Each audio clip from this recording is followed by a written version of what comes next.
Hello everyone and welcome to Hazian Education World channel. In the previous video, we created an iterator using a class.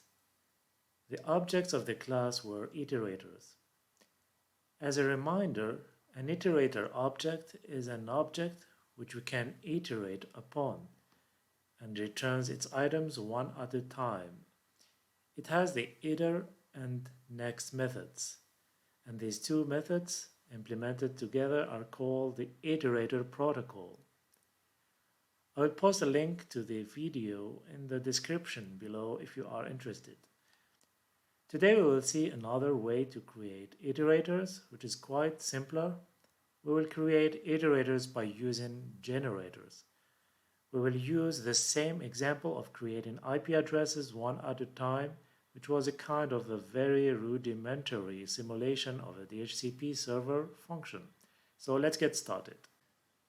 So what is a generator? It is a function, and this function has a special keyword which is yield. So let's create our function, which will be our generator, and let's call it myGen, for example. It stands for my generator. And then later we need to use the keyword yield. Whenever you see the yield keyword inside a function, it means that it is a generator. Generators are also iterators written in simpler and more compact code. So they also have the next method, which is used to return one item at a time. So let's see how this is done in our example. If you remember, and if you've seen the last video about creating iterator using a class, we've used the same variable, which is host, to represent the host part of the IP address of our DHCP server. So I will give it a value of 1. So that means the first IP address will have its host part equals to 1. And then we will use a while loop to limit the number of hosts in our network. We'll use, for example, smaller than 5. So here we will not have more than 5 hosts in our network. We will exactly have 4 hosts, and we are interested in their IP addresses. So the last IP address will have the host part equals to 4. Whenever we reach 5, the while loop will end and we will not have more IP addresses. So after this, the variable in which we are interested is the IP address. We will use the same format we've used last time. So the network part will be 192.168.1. It should be a string plus, and we will add to it the host part, but it should be a string also in order to add it to the first network part, and it will be our host, and each time we need to increment our variable by 1, and we are almost done with our code. Just remaining one last instruction. So you may have noticed in our generator I didn't use any argument, but you can use an argument or more, exactly like in other functions in Python. But to generate the values, instead of using the return keyword, we will use the yield keyword, and it will return the value of our IP address. here. So how all of these things work together? Once we create our generator, whenever we call it, we obtain a generator object. And in order to get its items, we use the next method. And whenever we call the next method, our generator will return one item of the sequence. This value is generated with the yield keyword instead of return keyword. And the execution stops at the line of the function where the yield keyword is encountered. And if we use a second time the next method, Python resumes running the instructions just where it left the code at the previous next method call, and continues until the yield keyword is encountered again. So let's see this in our example. So now we can run our code. Okay, first let us print our object, or let's call our generator and assign it to a variable called, for example, generator1. Okay, so gen1, for example, and we will call our generator like we call functions, and let's print the object returned by our generator.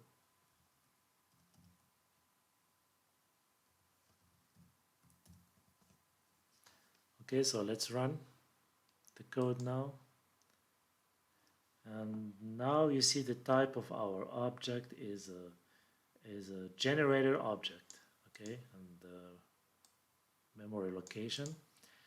And now, in order to have the first item of our generator, we will use the next method, the next function here, which will call the next method of our iterator object. So as an argument, we will put in generator1 like this, and we try to run the code at this step.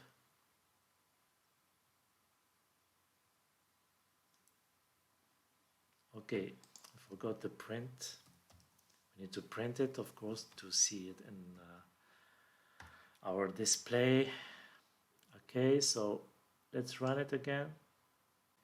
Okay, so as we expected, we have the first item returned by the yield keyword, which is composed of the network part and the host part, which is 1 at the first execution of our function.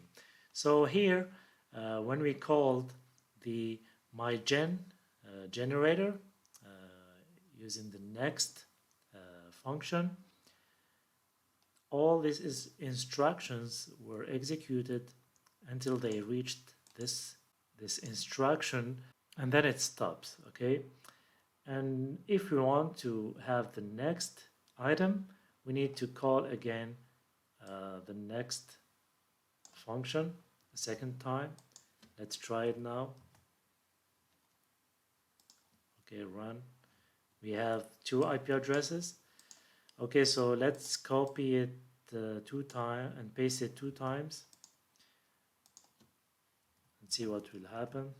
Here we have 4 next methods. Let's run it. Okay, we have 4 IP addresses.